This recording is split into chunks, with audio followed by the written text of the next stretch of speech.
Myself Dr. Pintu Kumar, Assistant Professor, Physics Department of Geography, Magadh university Bodhgaya.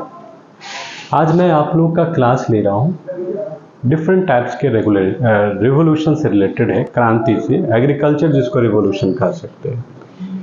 Primary हम लोग पहले भी डिस्कस किए कि एग्रीकल्चर में नॉट ओनली द क्या वेजिटेटिव प्रोडक्ट, सिर्फ फूड ग्रेन्स को प्रोडक्शन होना या फूड ग्रेन को ग्रो करना ही एग्रीकल्चर नहीं करते।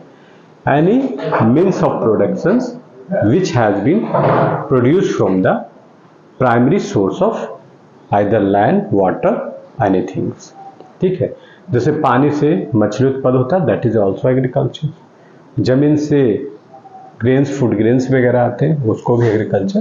This are the different parts that I have tried to associated. मतलब वो सभी एक जो रेवोल्यूशन है एग्रीकल्चर, जिसको बहुत से डिफरेंट टाइप्स के रेवोल्यूशंस को हम लोग कहते हैं, उसको हम लोगों ने इस श्रेणी में रखा है, जिसको रेवोल्यूशंस के नाम दिए हैं, है ना। आप एग्रीकल्चर, फ्लड, पोल्ट्री, जो भी इसके अंतर्गत में हम लोग देखते हैं डिफरेंट टाइप्स ऑफ रेवोल्यूशन। कल हम लोगों ने बात किया था, है ना, क्रांति।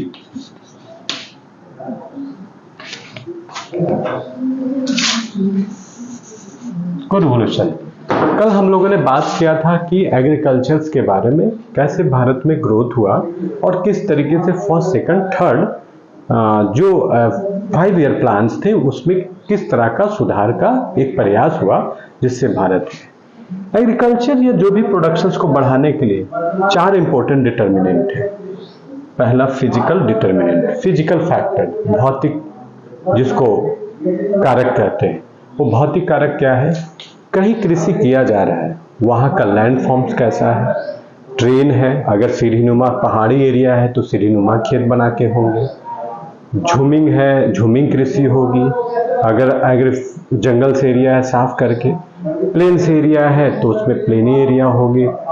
तो वो डिपेंड करता है कि वहाँ के फिजिकल फैक्टर, रिलीफ फीचर्स कैसा है ना, किस तरह का ट्रेन है, सरफेस कैसा है, सॉइल्स कैसा है, इस टाइप का सॉइल्स कैसा है, और क्लाइमेट्स वहाँ का किस तरह का है। तो फिजिकल फैक्टर हमेशा कोई भी चीज को प्रोड्यूस करने के लिए, टोपोग्राफी, वहाँ का स्थाकृति कैसा है, रिलीफ फीचर्स कैसा है, ट्रेन कैसा है, क्लाइमेट्स क्या है, ये वो इन्फ्लुएंस करता है वहाँ के एग्रीकल्चर एक्टिविटीज को, जिसको हम लोग भौतिक कारण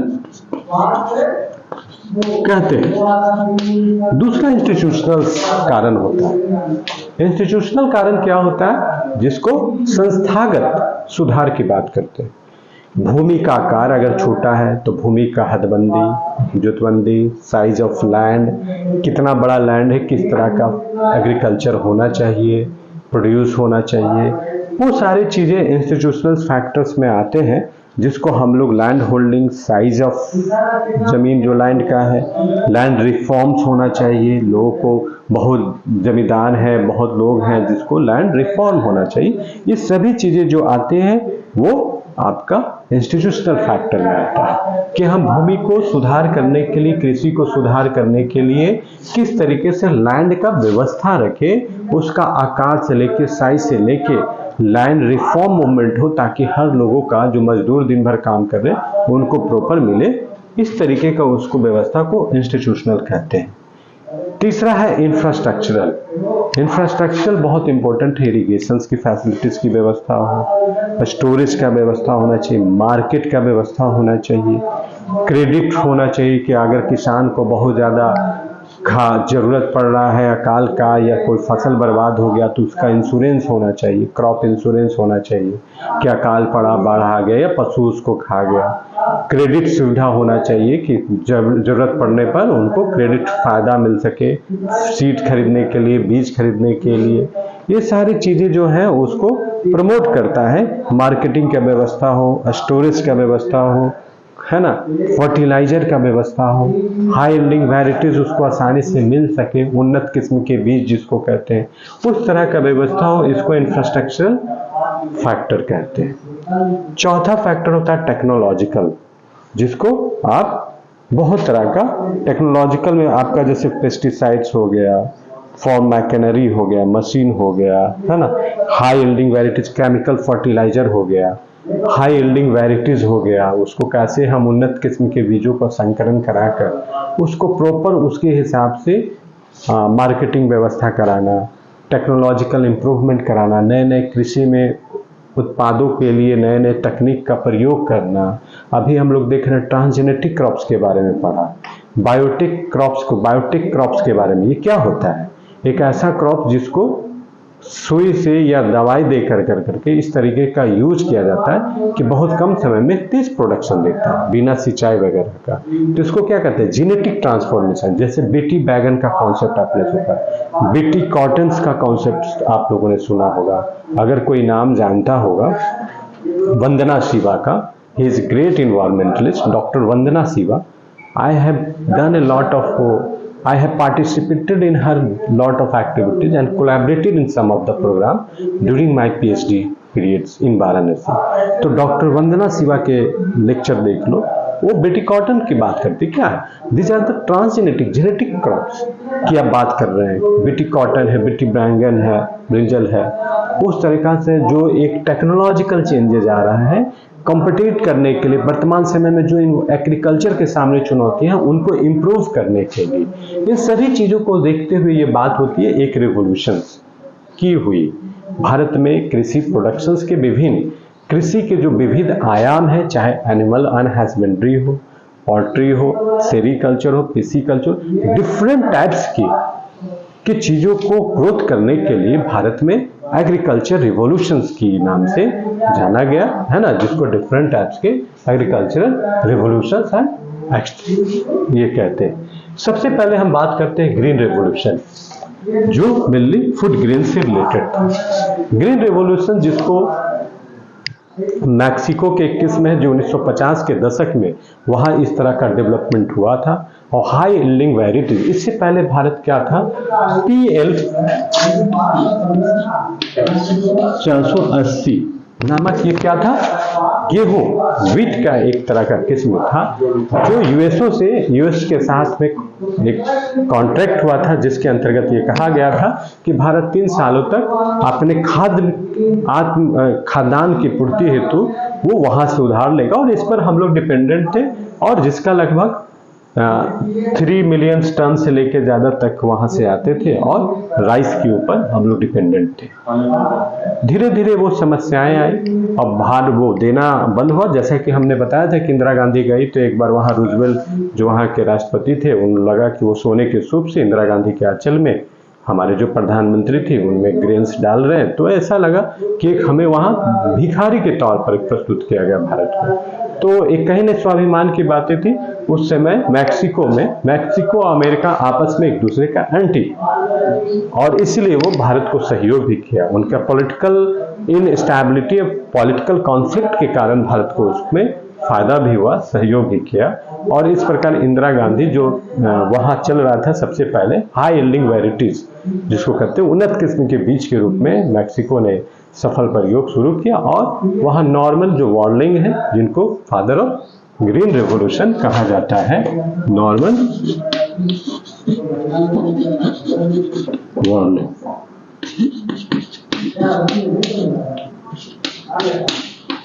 ये जिनको फादर ऑफ ग्रीन रेवोल्यूशन कहा जाता है, इनके मैं भारत के तरफ से MS स्वामीनाथन, जिसके बारे में हम लोगों ने कल डिटेल चर्चा किया, MS स्वामीनाथन के नेतृत्व में एक टीम गया, और वो जिसको MS स्वामीनाथन को father of green revolution in India कहा जाता है, उनके में गया, और इसका एक सफल प्रयोग हुआ। और सफल प्रयोग होने के साथ साथ पूरा जो आपका पंजाब और बिहार, दो जो बेल्ट है ना, दो जो बेल्ट है, अगर हम इंडिया के इस प्रकार से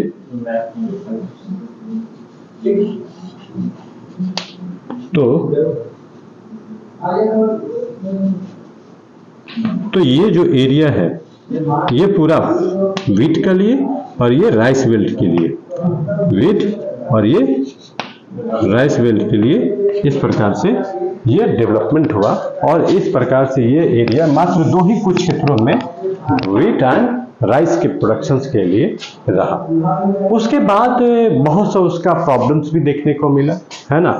लार्ज लेवल पर नहीं हुआ, बहुत ज़्यादा ह्यूज एक ही तरह का क्रॉप रोटेशन होने के कारण, व्हीट और राइस का क्रॉप रोटेशन होने के कारण मैग्नीशियम जिंक जैसे आवश्यक जो तत्व थे वो बहुत मिट्टी से खत्म हो गए, जिसके कारण वेस्टलैंड भी बढ़ा। इरिगेशंस में एक्सेसिव यूज होने के कारण, बहुत से फर्टिलाइजर एक्सेसिव यूज होने के कारण जो वर्मी कंपोस्ट, जो बहुत प्रोडक्टिव न्यूट्रिएंट थे, जिसको अर्थवॉर्म कहते थे, जिसको चेरा हम लोग भाषा में कहते हैं, केचुलर कहते हैं, ये सब चीज मरने लग गया, जिससे भूमि की बहुत ज्यादा वेस्टलैंड भी। तो ऐसा नहीं कि ग्रीन रेवोल्यूशंस के कारण बहुत सा प्रोडक्शंस बढ़े भी, लेकिन इसका कुछ कॉन्सिक्वेंसेज भी आया, इन्वायरमेंटल कॉन्सिक्वेंसेज है ना, जिसको लेकर करके, और बहुत से ऐसे कॉन्सिक्वेंसेज आया जिसको लेकर एक पक्ष भी देखा जाता है प्लानट्स के रूप में। तो भारत में ग्रीन रेवोल्यूशंस 1967-68 से शुरू हुआ, पहले आ गया था 65-66 में अपना चला, 67-68 में शुरू हुआ, और इसका मेनली व्हीट और चावल के प्रोडक्शंस पर बहुत बड़ा इम्पैक्ट पड़ा। उसके बाद बहुत से रेवोल्यूशन है जिसको हम चर्चा अभी धीरे धीरे करेंगे। व्हाइट रेवोल्यूशन मिल्क के प्रोडक्शंस में, ये भी 1970 के दशक में आया। ब्लू रेवोल्यूशन मछली के प्रोडक्शन से है, और oils yellow revolution oil seeds के प्रोडक्शन से है, जिसको पीली क्रांति कहते हैं। नीली क्रांति मछली से, सफेद क्रांति आपका मिल्क से, और यहां ध्यान रखिए सफेद क्रांति white revolution and silver revolution. Silver revolution poultry और ईख के प्रोडक्शन से। कई बार लोग कंफ्यूज करते हैं कि सिल्वर रेवोल्यूशन और व्हाइट रेवोल्यूशन, तो लोग देखते हैं कि उजला उजला दोनों लग रहा है। हाँ बिल्कुल, you have to very recognise. इसलिए मैंने एक एक चीज को बहुत सिंपल वे में देने का डायग्राम के थ्रू प्रयास किया है कि एग्जाम हो या किसी भी तरह का कॉम्पिटिटिव एग्जाम हो, आपको कंफ्यूज नहीं करना है। अब सिल्वर रिवोल्यूशन में सिल्वर अगर फाइबर रेवोल्यूशन लिख दिया तो वो कॉटन के प्रोडक्शन से है। बड़ी बार कंफ्यूज कई बार करता है कि सिल्वर रिवोल्यूशन और सिल्वर फाइबर रिवोल्यूशन दोनों में किससे रिलेटेड है। तो सिल्वर रिवोल्यूशन जिसको कहते हैं, है ना, रजत क्रांति, ये मेनली रिलेटेड है पोल्ट्री और ईख के प्रोडक्शन से, और वही सिल्वर फाइबर रिवोल्यूशन होगा तो ये कॉटन के प्रोडक्शन से मान, है ना, जिसको बहुत सूती वस्त्र उद्योग कॉटन प्रोडक्शन। उसके बाद पिंक रेवोल्यूशन है। पिंक रेवोल्यूशन मेनली पिंक जो है, प्याज के बीच में बहुत ज्यादा प्याज की खपत हुई थी, तो प्याज के प्रोडक्शन, ओनियन जिसको कहते हैं, उससे भी रिलेटेड है। और फार्मास्यूटिकल्स भारत में दवाई की प्रोडक्शंस को बढ़ाने में, इसलिए भारत की जो मेडिसिन है वो दुनिया का सबसे सस्ता और बहुत ही उपयोगी मेडिसिन है, क्योंकि हमारे यहाँ बहुत रिच मात्रा में जड़ी बूटियां और इस तरह का आवश्यक संसाधन है, इसलिए यहाँ की मेडिसिन दुनिया का बहुत सस्ता मेडिसिन है। और इसीलिए, लेकिन हमारे यहाँ बहुत सा वर्ल्ड क्लास का इंफ्रास्ट्रक्चर उस तरह का नहीं है मेडिकल साइंस का, जिसलिए हम बहुत टेस्टिंग वगैरह में पीछे हैं, लेकिन अब डेवलपमेंट हो रहा है। तो पिंक रेवोल्यूशन फार्मास्यूटिकल्स मतलब औषधि,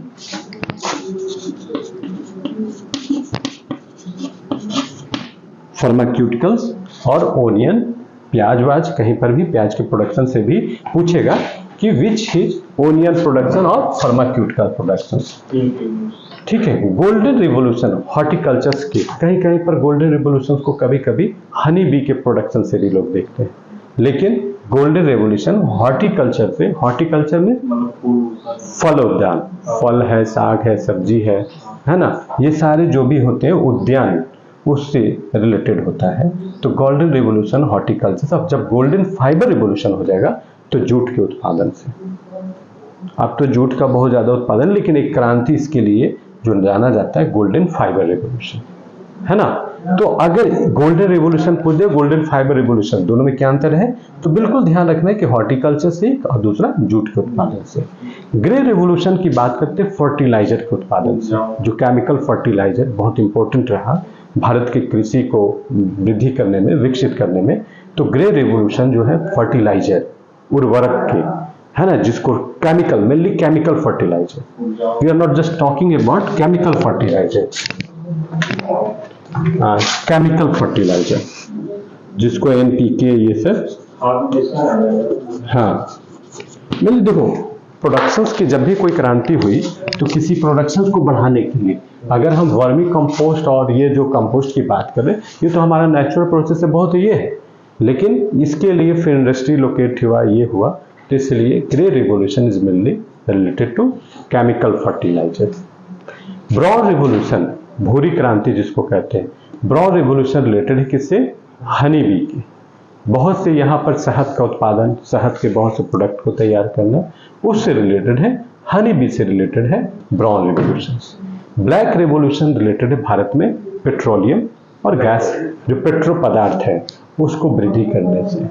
और येलो जो क्रांति है वो ऑयल सीड से, सरसों और तेल का उत्पादन। मिलने इतने तरह के क्रांति को हम लोग जानेंगे। शॉर्ट में 2-3 क्रांति को बहुत जानना जरूरी है। ग्रीन रेवोल्यूशन तो जानते ही, white revolution, blue revolution, yellow and ये सब एग्जाम में जनरली बहुत कुछ जनरली पूछा जाता है। ग्रीन रेवोल्यूशन, ग्रे रेवोल्यूशन, और बहुत कंफ्यूज हो जाता है। इंग्लिश में इसको, हिंदी में आप चाहेंगे तो इसको ब्लैक रेवोल्यूशन, काली क्रांति, भूरा क्रांति, ग्रे क्रांति। अब ये सब के पीछे कलर्स का इंपॉर्टेंस क्यों दिया गया? क्रांति को हर कलर से क्यों?